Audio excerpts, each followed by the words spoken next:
Hi guys, we're going to tie a famous North American pattern. This is the Cosseboom, or Cosseboom Special, I think it's just Cosseboom. As far as I know, this was invented sometime in the 30s and has accounted for a lot of fish over there. So this is a size 4. It's a partridge single, although you use whatever hook suits yourself, and I'm going to use this is a uni thread red. So take our tying thread down the shank a bit.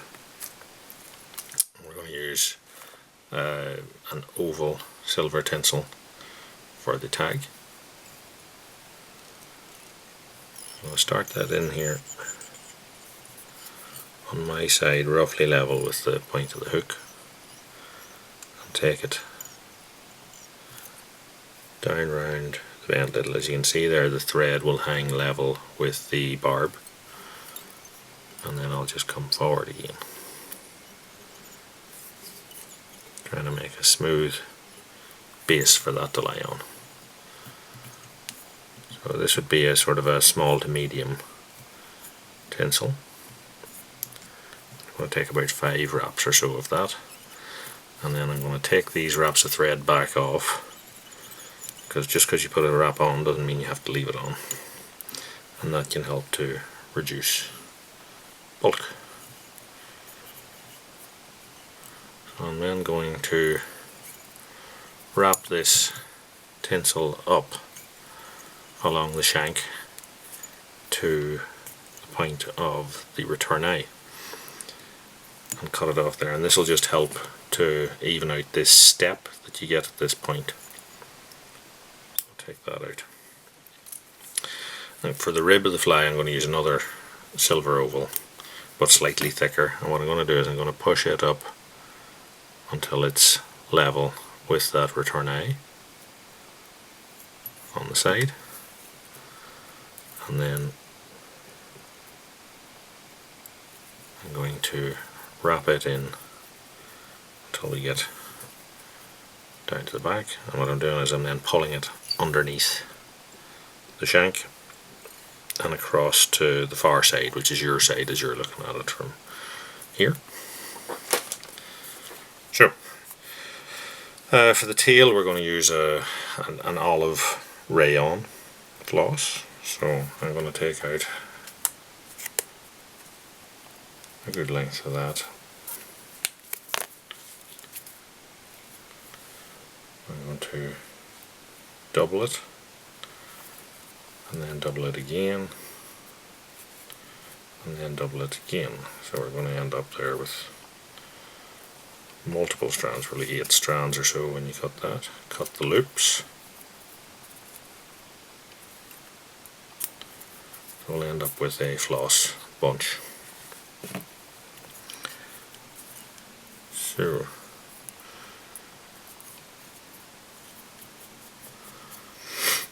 I'll tie that in across its middle at the front here, double it back, and then tie it down across the back of the fly, and that'll give us a nice smooth underbody to wrap the floss portion on.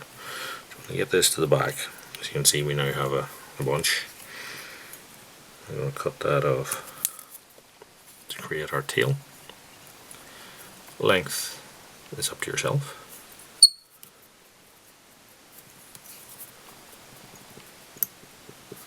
And I'll take my tying thread forward again, and then we're going to use the same sort of light medium olive rayon floss to do the body with. So I'm going to take out, I suppose there might be 20 inches or so of that there. What I'm going to do is I'm going to take the floss and put it up behind my thread, and then I'm going to match up the two ends back here. So as you can see, there's a loop sliding on my thread. So as I take this up, that'll slide down to my tie-in point, and then a few wraps will hold that in place, and I have a double strand now to wrap, because I find wrapping a double strand helps me to level it out. So I'll then take these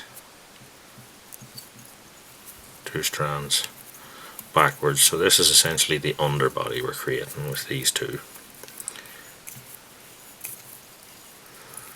You get to the back here, just be a little bit more careful that you get it to sort of seat in to the junction with the tail.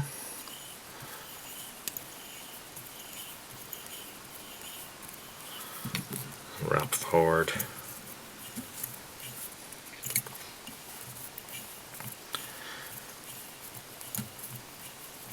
And each wrap I'm sort of gauging how it's laying to create a taper, so some of them I'm overlapping a little bit more and some I'm taking forwards just to allow it to try and make an even body as we go. And then at the front I sort of try to let it splay out a little bit just to taper us down and tie it off. If you want it to be extra secure, you can fold that back and tie it off.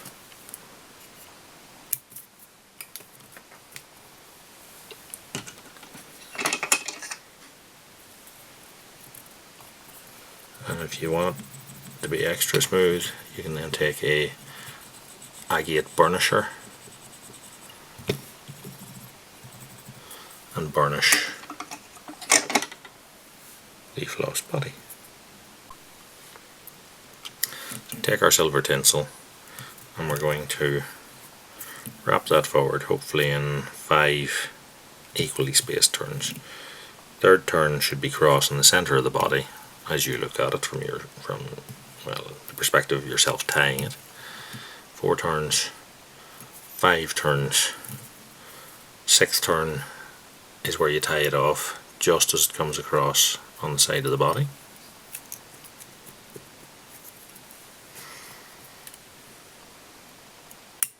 Trim that off. So for our wing we're going to use natural grey squirrel.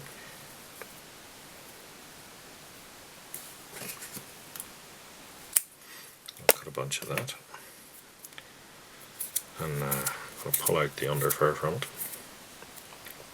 If you want, you can stick that in a hair stacker. Depends how regimented you like your flight look. And then wing length again.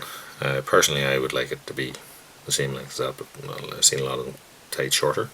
So I would match it up for length, then I hold it and trim.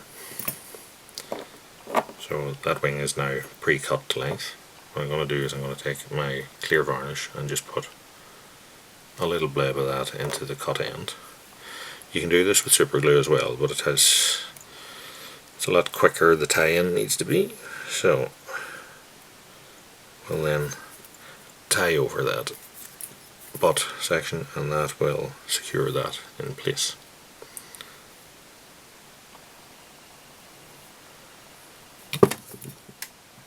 Okay. Now, last bit of the fly is a yellow cock hackle. So we'll take one of those and I'm going to strip a portion of it, and then what I'm going to do is double the hackle. Now I have a techniques video on doubling. I'll probably attach it to the end of this video, but I pre-double my hackles. As you can see, it then makes it easier to wrap in. Neater too.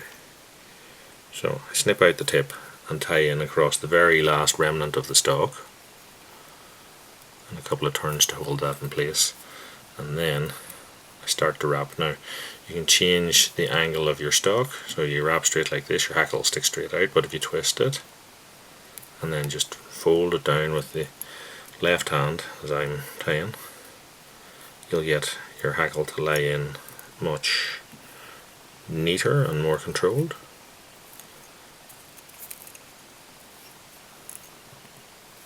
You can use hackle pliers, but I find sometimes when I'm doing this that I get more control over it, more feel, by using my fingers and thumbs. As you can see, I'm stroking each turn as we go, and I'm now tying in on bare stock. Now, part of the reason for also stripping the hackle was so that I wouldn't over hackle it. The amount of turns is entirely personal preference, up to yourself. Probably a couple extra on that I'd want, but it also shows up better on the video. And now we just need to build up ahead to finish this fly. So I'm just taking the red thread, wrapping it on until I get a shape that I'm happy with.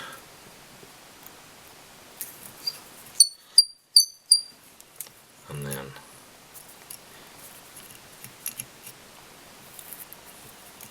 I'm whip finishing by hand, but obviously you can use a whip finish tool, whatever you're used to. Trim that off. And take our clear varnish and give it the first coat. I'll need several more coats probably to make it nice and neat, but that is our Cosseboom. If you like what you see, like and subscribe with the like and subscribe button. In the meantime, thanks for watching, and tight lines until next time.